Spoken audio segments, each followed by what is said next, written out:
નમસ્કાર દર્શક મિત્રો, આપ જોઈ રહ્યા છો Banas crime 24 news Gujarati channel. હવે જોઈએ આજના મુખ્ય સમાચાર। નેશનલ હાઈવે ઓથોરિટી દરરોજ લાખો કરોડો રૂપિયાનો ટોલ ટેક્સ વસૂલ કરાવતી હોવા છતાં નેશનલ હાઈવે પર પડેલા ખાડાઓને લઈ અને વાહન ચાલકોમાં ભારે આક્રોશ છવાયો।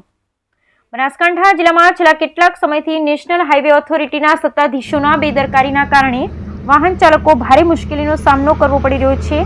પાલનપુરથી કંડલા જતા નેશનલ હાઈવે નંબર 27 પર ઠેર ઠેર પડેલા ખાડાઓ સહિત રખડતા પશુઓને લઈ વાહન ચાલકો ભારે મુશ્કેલીમાં મુકાઈ રહ્યા છે। એક તરફ નેશનલ હાઈવે ઓથોરિટી દ્વારા 35 કિલોમીટરના અંતરે 2 ટોલ બૂથ ઊભા કરી વાહન ચાલકો પાસેથી ગેરકાયદેસર રીતે રોજના લાખો કરોડો રૂપિયાનો ટોલ ટેક્સ વસૂલ કરી રહ્યા છે।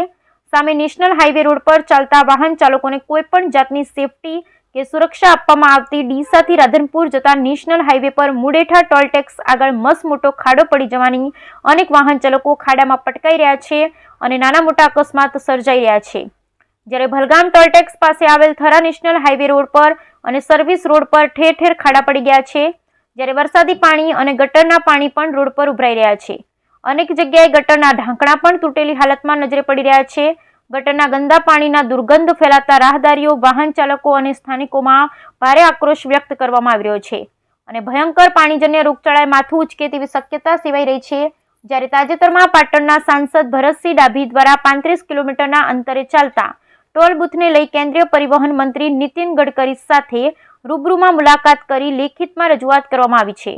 જ્યારે કાંકરેજના ધારાસભ્ય અમરતજી ઠાકોર દ્વારા પણ અનેક વખત નેશનલ હાઈવે ઓથોરિટી સમક્ષ લેખિતમાં રજૂઆત કરાઈ હોવા છતાં જાડી ચામડીના નેશનલ હાઈવે ઓથોરિટીના સત્તાધીશોનું પેટનું પાણી પણ હલતું નથી। જ્યારે 2 ટોલ બૂથ પરથી લાખો કરોડો રૂપિયાનો ટોલ ટેક્સ વસૂલ કરવામાં આવતો હોવા છતાં નેશનલ હાઈવે રોડ પર અને સર્વિસ રોડ પર પડેલા ખાડાઓને પૂરવાની કામગીરી નેશનલ હાઈવે ઓથોરિટી દ્વારા કરવામાં આવતી નથી। ત્યારે હવે સ્થાનિકો ટૂંક સમયમાં ગાંધી ચિંધ્યા માર્ગે ઉગ્ર આંદોલન કરવાની ફરજ પડે તો નવાઈ નહીં।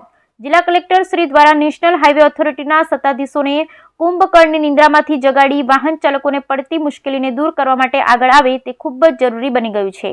Bureau report Haresh Thakkar, Deesa, Banaskantha.